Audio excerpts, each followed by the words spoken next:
Right now, more than 1 in 4 adults have no emergency savings at all. Not a small cushion, nothing. And 59% couldn't cover a surprise $1,000 bill without a credit card. That's one car repair or ER visit away from going backward. It gets heavier up close. In 2026, people are saving about 3% of what they earn, roughly half of what they saved before the pandemic. And about half of all people are living paycheck to paycheck, with almost no room between what comes in and what goes out. So the easy story is that people just need more discipline, tighten up, cut the coffee, try harder next month. And that story feels true, which is why it keeps so many people stuck. Because for most people, discipline was never really the problem. Think about the last time you decided to get serious about saving. You probably picked a number, you maybe downloaded an app, you moved some money over and felt a little proud. And then a few weeks later, life happened. The balance drifted back down, and a familiar thought showed up, something like, I'm just bad with money. That thought right there is the real reason the savings never stick. The budget was fine. The interest rate was fine. What tripped you up was the story you carry about who you are.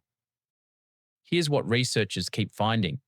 Your habits tend to match how you see yourself. When you feel like a saver, saving feels normal and easy. When you feel like a spender or like you're broke or like you're behind, every dollar you put away is fighting against who you believe you are. And your brain hates that kind of fight. It pulls you back to whatever feels most like you every single time. So if the person doing the saving doesn't feel like a saver, the money just slides right back out.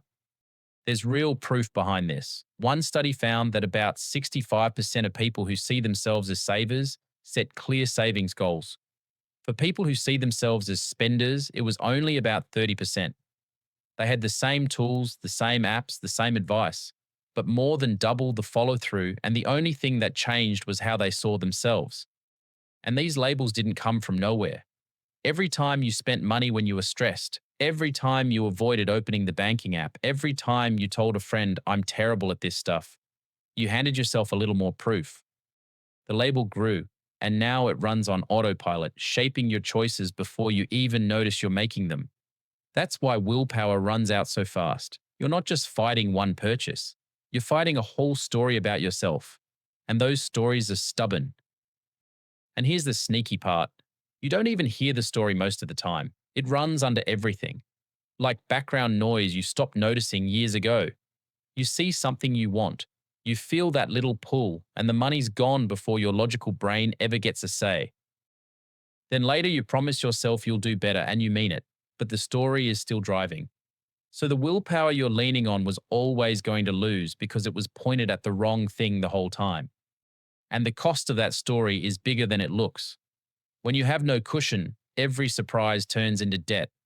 Right now, about 56% of people owe more on their credit cards than they have saved. Put a $1,000 emergency on a card at today's rates and pay only the minimum, and it can grow into a lot more over a couple of years. That interest eats into next month's cash, which makes saving even harder, which leaves you open to the next surprise. The spiral feeds itself, and notice, that's not a discipline problem either. It's what happens when the person handling the money still believes saving isn't something they can do. Now here's the part that changes things. That same process works in reverse. If proof built the old story, proof can build a new one. You don't wait until you feel like a saver and then start saving. You do the small thing first, and you let it become the proof. Every deposit, no matter how tiny, is like a vote. It's you saying, this is who I am now. Stack up enough of those votes, and how you see yourself starts to shift on its own. The saving stops feeling forced because it finally matches the person doing it. So let's make this real. Start smaller than feels reasonable. If saving $500 a month sounds impossible, forget the 500, move $5. The amount barely matters at the start. What matters is that you show yourself the saver is real. A new story you can actually believe will beat a big, shaky one every time. If the gap between who you are and who you want to be feels too wide, your brain rejects it. So shrink the gap until it's easy to believe. The second thing is to automate it, so you only make the choice once. Set up a transfer that moves money the same day your paycheck lands, before you can talk yourself out of it. This matters because most of saving isn't a maths problem. It's a willpower problem, and automating it takes willpower out of the picture. The saver you're becoming doesn't need a good mood or a strong week. The system carries it for you. And every automatic transfer adds another piece of proof that this is just what you do now. The research on people starting from zero says the same thing: small and steady beats trying to do it all at once. So don't try to fix 5 years of saving in one heroic month. Set the transfer, let it run, and let time do the work, both in the account and in how you see yourself. The third thing is to change the way you talk about money, because your words are training your brain. "I'm bad with money" is a closed door.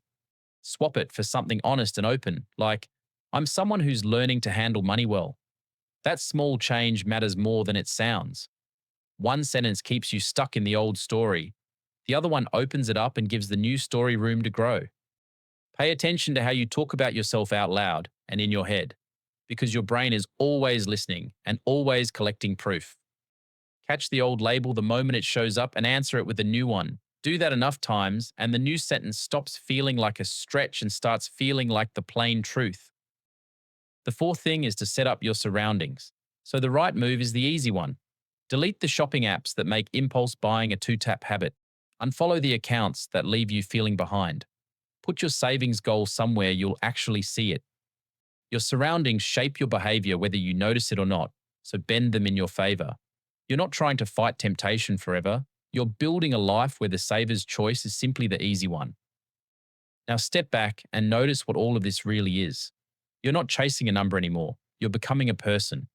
And once that identity takes hold, the number takes care of itself, because a saver saves without a battle. It's just what they do. That's why some people seem to build wealth so easily. It isn't extra discipline, and it isn't a bigger paycheck. Plenty of high earners save nothing, and plenty of regular earners build real security. They just stopped fighting themselves, and every dollar started moving in the same direction as who they believe they are. That's the whole game. And it's open to you starting today at whatever income you're on right now. Think about someone you know who's just good with money. Odds are they don't sit there gritting their teeth over every dollar. They save the way you brush your teeth. No big debate. That calm you see isn't luck, and it isn't willpower. It's just what happens when the saving finally matches the person. So here's the honest truth to sit with. You were never broken. You were never lazy. You were just running an old story that stopped helping you a long time ago, and today is a fine day to start writing a new one. The math of saving is simple. The identity behind it is everything. Change who you believe you are, one small piece of proof at a time, and the money follows. It always has. If this shifted something for you, do me a favor and hit the like button. Subscribe to the channel and turn on notifications so you don't miss the next one. I'll see you there.